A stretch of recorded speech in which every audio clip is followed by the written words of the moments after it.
Hello guys, welcome back to another movie review. Today we are reviewing Babylon. Yes, Babylon. Now when I heard the movie title Babylon, the first thing I thought of was a Lady Gaga song. Because I'm a big Lady Gaga fan. She has a song called Babylon, and yeah.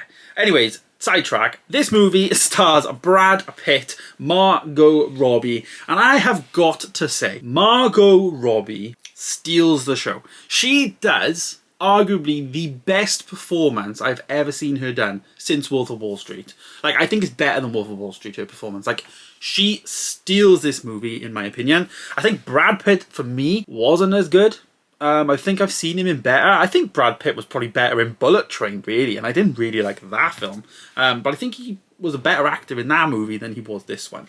But Babylon is as crazy as the trailer is. If you have seen the trailer to Babylon, then you know it is just full-on chaos. It is a 3-hour and 10-minute long movie. Very, very long. Very, very dragged out, really. And it doesn't need to be. But it's basically just about multiple people, actors and I guess personalities that are struggling and are in the bubble that is Hollywood, basically. So Brad Pitt plays an actor, Margot Robbie is like into drugs and stuff initially, and then she gets onto a film set and then turns into an actress, I guess, and then gets like left behind by Hollywood or whatever it is. It's all about that. It's all about Hollywood. It's all about the successes and fails of Hollywood. Directed by Damien Chazelle. Now, looking into him, I didn't really know what type of stuff he did in the past, but obviously everyone knows the films. First Man, La La Land, Whiplash. A lot of the films I've never seen. I've seen First Man, I love it. I'm a big space movie fan. But like La La Land I've never seen, and I've also never seen Whiplash. I do own those. They're like films I need to see. But yeah, he has directed those. So he is experienced with like big blockbuster movies and all that. Like not really a name that you kind of know, if you know what I mean. But anyway, for me, I didn't think the movie landed that well. I will give my rating right off the bat. I actually gave it a 3-star. It was good, like it was exceptional, but it was boring. It was too boring in too many times for me to give it like a 4-star. I just felt like the movie being 3 hours long, it just didn't need to be. And like, if somebody asked me what the film was about, it's really hard to explain what it was about for me. I just didn't know what actually happened in the movie, like what was achieved, what technological feats were made or whatever.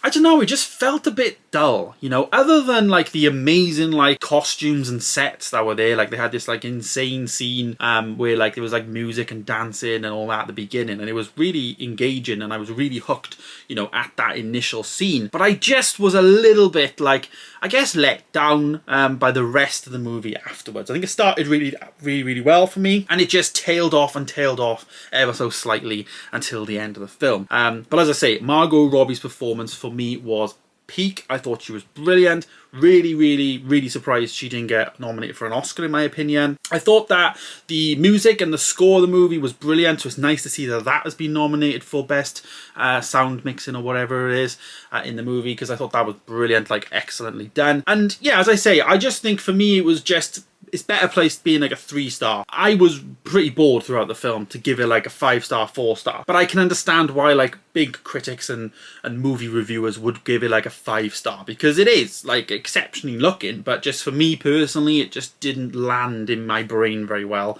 And like I said, 3 hours in the cinema is not everyone's cup of tea. Like I watched The Batman for 3 hours in cinema and loved it, just flew by. And then even when I watched Avatar, I felt like that was a little bit too long. So for me, for some people, that type of length of movie just doesn't really work, depending on the genre of movie that it is. And I think this type of genre for me needed to be around the 2-hour 15, 2-hour 20 mark, not the 3-hour 10 mark. I think it was just a tad too long, really. But that's not taking anything away from the film itself. The actual filmmaking was fantastic. Some of the like transitions were brilliant that I noticed, you know, in and out of doors and then like sliding across.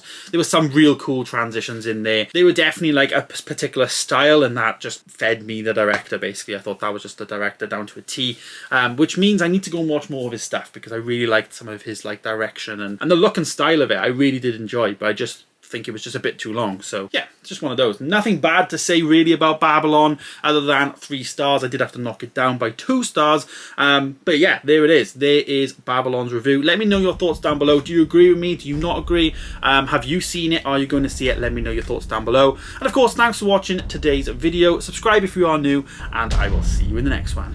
Goodbye.